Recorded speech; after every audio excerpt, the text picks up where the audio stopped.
So as I said before, if it ain't broke, don't fix it, but you might want to tweak it and make it better. So as I see it, writing is divided into two great big steps. The first step is creative, in which you get to be messy and not careful. And the second step is perfecting. So we have creating and perfecting. Within creating, we have 4 steps, and they are planning, thinking, organizing your material, and then writing a draft.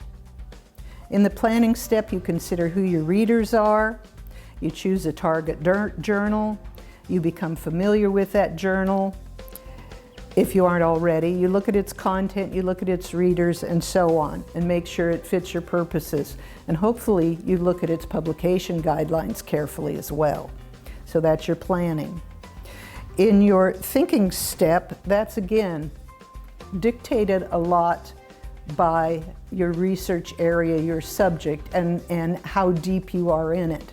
So you might not have to do a lot of thinking. Maybe you've done your thinking already as you did your research. Or maybe the writing itself is sort of your research, as in philosophy or literature. Anyway, during these early sessions, you don't have to worry about grammar, you don't have to worry about spelling, you don't have to worry about idiomatic English, you don't even necessarily within your sections have to worry about your organization. What you really do need to worry about is getting it all, I started to say down on paper, but we don't do that anymore. We get it into the file, and then we can work with it very easily.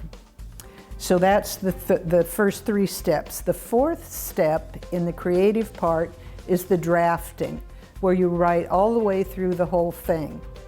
But a big point is, if you are uncomfortable with writing, or you're not sure where to start, you don't have to start at the beginning.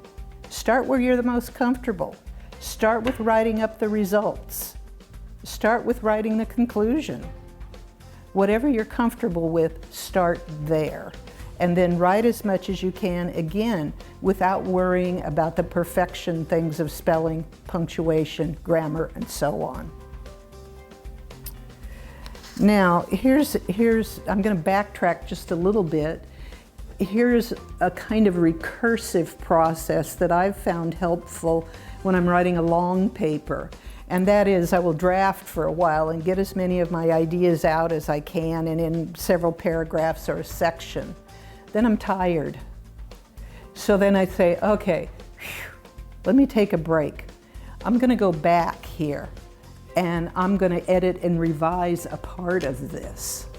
So I'm kind of mixing up my steps here a little bit that I defined earlier. But I think that's fair when you have a very long paper that you're working on to do that. I think it's helpful.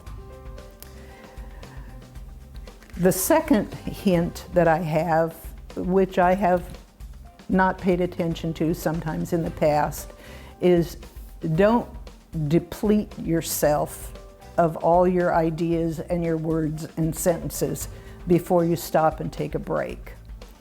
You'll be much readier to take up writing again if you stop when you can say to yourself, yeah, I'm going to go get lunch, and then when I come back to this, I'm going to start on my statistics, or I'm going to explore this part of the literature review, so that you have an idea where you're going when you come back to it and you're not exhausted and sick of it.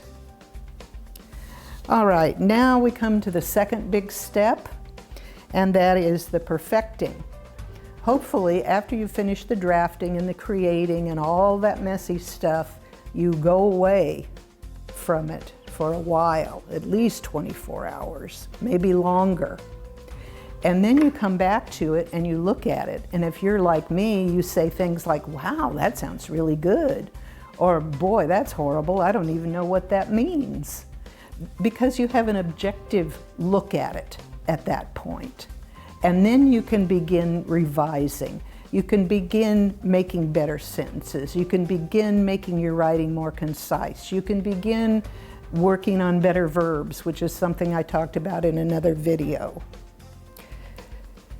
The point is, of course, when you're revising, to get into your reader's head and try to read through your reader's eyes and make sure that you are communicating with your reader, coming from your reader's point of view. Now, English has some disadvantages that you probably know very well, but one of them for writers is that we expect English writers to do a greater percentage of the work than we expect those writers' readers to do. In other words, it's up to you as the writer to get through to the reader.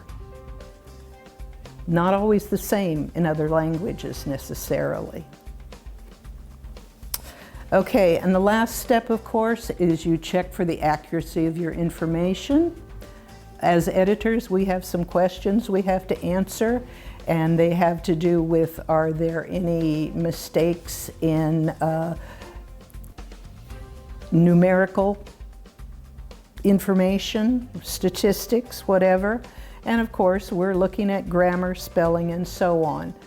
You want to make it as good as you can so that it communicates with us, and then we get a hold of it, and hopefully we are able to make it communicate even better with your readers. And that is our purpose, and that is what I hope to do for you. Thank you.